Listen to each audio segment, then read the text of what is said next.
ఓం శ్రీ గురుభ్యో నమ. ఓం శ్రీ మాత్రే నమ. ఆగస్టు 17వ తారీఖు నుంచి సెప్టెంబర్ 17వ తారీఖు వరకు కూడా రవి సింహరాశిలో మఖా నక్షత్రంలో సంచారం చేయటం జరుగుతుంది. ఈ సంచారం చేయటం వల్ల సంవత్సరం తర్వాత తన సొంత రాశి అయిన స్వక్షేత్రంలో సూర్య భగవానుడు సింహరాశిలో సంచారం చేయటం వల్ల మనకి ఎలాంటి ఫలితాలు జరగబోతున్నాయి అంటే ఇవన్నీ కూడా గోచారరీత్యా చెప్పబడే ఫలితాలు అంటారు. గోచార ఫలితాలకి అలానే బర్త్ చార్ట్కి ఉన్న డిఫరెన్స్ చాలా ఉంటుంది. గోచారం అంటే ఏమిటంటే 20%.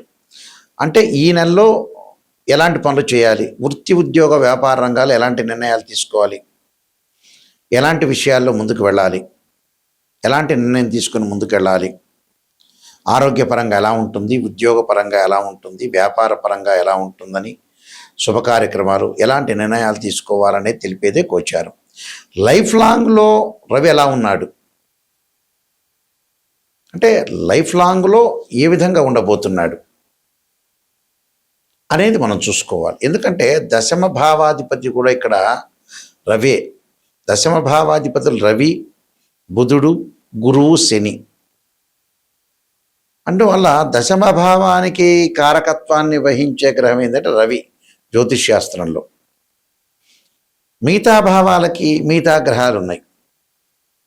రవి ఏ స్థానంలో ఉన్నాడు, రవి మహర్దశ కలిసి వస్తుందా లేదా, రవి మహర్దశలో ఉద్యోగం వస్తుందా లేదా, బర్త్ చార్ట్ ప్రకారంగా రవి ఎక్కడున్నాడు. కొన్ని లగ్నాలకి రవి మహర్దశ కలిసి వస్తుంది, కొన్ని లగ్నాలకి రవి మహర్దశ కలిసి రాదు. ఎలాగ కలిసి వస్తుంది ఏమిటి అనేది మనం చూసుకోవాలి. చూసుకొని ముందుకెళ్తే మనకు అనుకూలమైన ఫలితాలు వస్తాయి. అయితే మిథున రాశి వారికి తృతీయ రాశ్యాధిపతి రవి తృతీయ స్థానంలో సింహరాశిలో స్వక్షేత్రంలో ఉండటం వల్ల బాగా ప్రయోజనం కలుగుతుంది. కుటుంబంలో ఆనందము, నిరుద్యోగులకు మంచి ఉద్యోగ అవకాశాలు, ఉత్సాహం బాగా పెరగటం, బంధుమిత్రులతో ఇష్టాగోష్ఠి, నూతన మిత్రులు, మంచి మిత్రుల యొక్క కలయిక, కుమారులు కుమార్తెలు సంతోషంగా ఉండటం, ప్రయత్నాలు సఫలీకృతం కావటం, శుభ కార్యక్రమాలు ముందుకెళ్ళటం, ఉద్యోగ ప్రయత్నాలు బాగుండటం, ఏది కూడా ఉద్యోగం రాని వ్యక్తులకు కూడా ఏదో చిన్న ఉద్యోగం అనేది లభించడం, గవర్నమెంట్ ఉద్యోగాలు కూడా లభించే అవకాశాలు, భార్యాభర్తల మధ్య దాంపత్య జీవితం బాగుండటం, తల్లిదండ్రులు జ్ఞాతుల రీత్యా ఆస్తి పంపకాలు, ఇలాంటివన్నీ కూడా అనుకూలించే అవకాశాలు బాగా ఎక్కువగా ఉంటాయి. అధిక ప్రయాణాల వల్ల లాభం, తీర్థయాత్రలు చేసే అవకాశం ఉండే అవకాశాలు బాగా ఎక్కువ ఉంటాయి. కాబట్టి తృతీయ స్థానం రవి మంచి చేస్తాడని అర్థం. అంటే ఉద్యోగాన్ని గతంలో ఏదైతే ప్రయత్నించి విఫలమైపోయారో వీళ్ళకి ప్రయత్నాలు సఫలీకృతం అయ్యే అవకాశాలు ఎక్కువ ఉంటాయి. కాబట్టి ఎలాంటి ఆందోళన చెందకుండా ముందుకు వెళ్ళాలి. ముందుకు వెళ్తే మీకు మంచి జరిగే అవకాశాలు ఎక్కువగా ఉంటాయి. కాబట్టి మీరు సూర్య నమస్కారాలు చేయటం వల్ల మీకు మంచి ఫలితాలు వచ్చే అవకాశాలు ఖచ్చితంగా ఉంటాయి. ఇవన్నీ కూడా గోచారరీత్యా చెప్పబడే ఫలితాలు అంటారు. ఈ గోచారరీత్యా చెప్పబడే ఫలితాల్లో ఈ నెల రోజుల పాటు ఈ రవిగ్రహము ఆరోగ్యాన్ని, అలానే ఉద్యోగాన్ని, చికాకులు, గొడవలు, ఇలాంటివన్నీ కూడా మంచి చెళ్ళు, నష్టాలు, లాభాలు రవి వల్ల జరుగుతుంటుంది. అంటే సూర్యగ్రహం యొక్క అనుకూలత అనేది మనకు ఉండాలి. ఉద్యోగపరంగా, ఆరోగ్యపరంగా, ఆరోగ్య ప్రధాత అంటాం మనం. అలానే ఇక్కడ రవి ఎవరి జాతకంలో బాగలేకపోతే, ఎవరి జాతకంలో అయినా సరే రవి బాగలేకపోయిన వాళ్ళు ఖచ్చితంగా సూర్యుడు యొక్క అష్టకాన్ని, ఆదిత్య హృదయ పారణం చేసుకోవాలి. ఆదిత్య హృదయ పారణంతో పాటు వీళ్ళు అనుసరించాల్సిన విధానం ఏంటంటే మాతాంగీదేవి యొక్క స్తోత్రాన్ని పారణం చేయాలి. మాతాంగీదేవి యొక్క స్తోత్రం పారణం చేయాలి. ఆదిత్య హృదయం ఒకటి, సూర్యుణ్ణి ఆరాధన చేయటం, సూర్య నమస్కారాలు చేయడం చాలా మంచిది. ఇవన్నీ కూడా గోచారీత్యా చెప్పబడే ఫలితాలు, బర్త్ చార్ట్ను అనుసరించే ఫలితాలు కావు. అయితే గోధుమలు దానం చేయాలి ఆదివారం రోజున. గోధుమ రవ్వతో కానీ పిండితో కానీ ఏదైనా ప్రసాదం చేసి దేవాలయంలో ప్రధాన అర్చకులకు ఇవ్వటం వల్ల, వాళ్ళందరూ కూడా వితరణ చేయటం వల్ల, వాళ్ళందరికీ కూడా ప్రధాన అర్చకులు వితరణ చేయటం వల్ల సూర్యుడి యొక్క దోషం పోతుంది. అంటే ఆరోగ్యం మెరుగుపడుతుంది, ఉద్యోగ ప్రయత్నాలు సఫలీకృతం కావటం, నిరుద్యోగులకు మంచి ఉద్యోగ అవకాశాలు రావటం.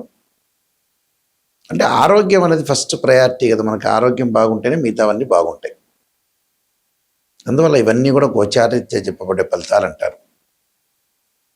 నిజాన్ని తెలుసుకోవాలి. గోచారం అంటే ఏంటంటే, ఈ నెల రోజుల పాటు రవి ఎలాంటి ఫలితాలు రాబోతున్నాయి, సూర్యగ్రహం యొక్క ఫలితాలు ఎలాంటివి రాబోతున్నాయి, మనం ఎలాంటి జాగ్రత్తలు తీసుకోవాలనేది గోచారం.